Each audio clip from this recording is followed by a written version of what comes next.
Who knows what this is? All right.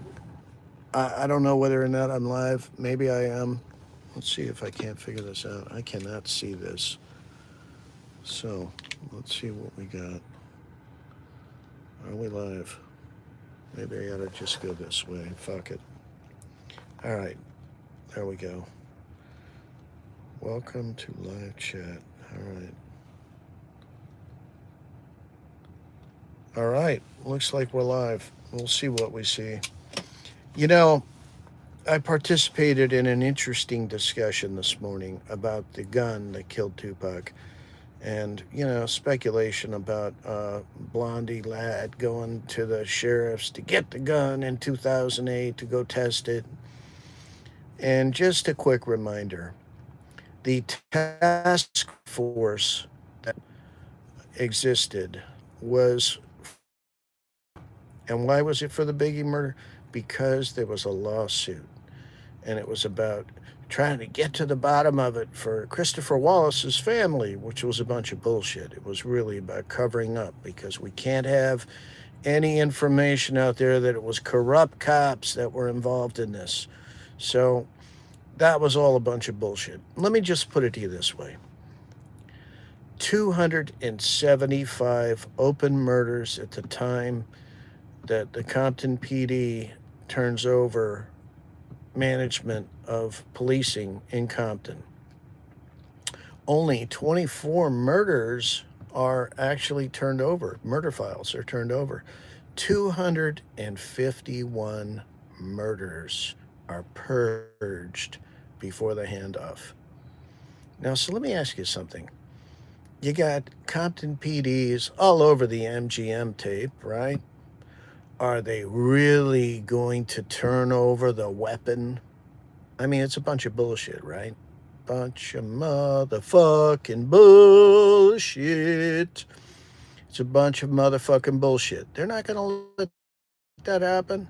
They're not going to turn over weapons that implicate them in crimes. They're not turning over the files, the murder files. Why would they turn over the guns?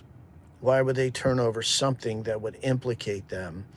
And these guys are all over the MGM tape, and you can see it. And they had previously been caught working off duty at the MGM by Mayor Omar Bradley. He came out of the fight previous, and he was invited as a special guest to Don King. And when he comes out, the Compton PDs are there working.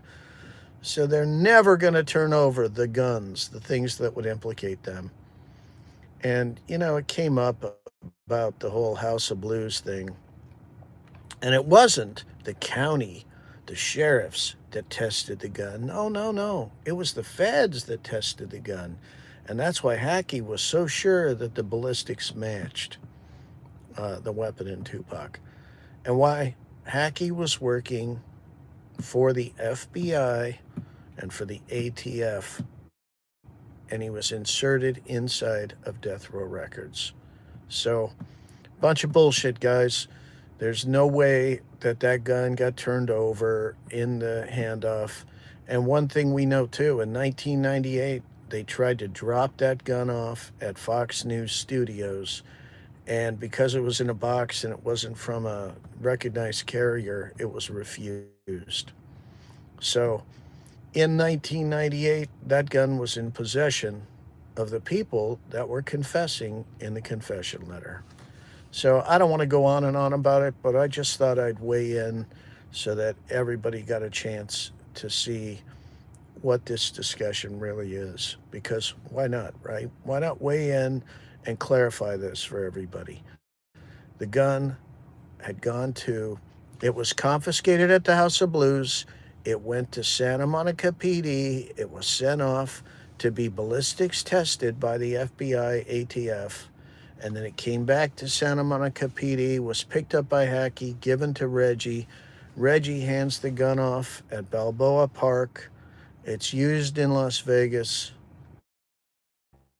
And they try and give that gun to Fox News. And That's where we really lose the trail on the gun. What happens to it after that, I don't know. But the aha, we found it in the backyard, the dog was running around, that's all a bunch of bullshit.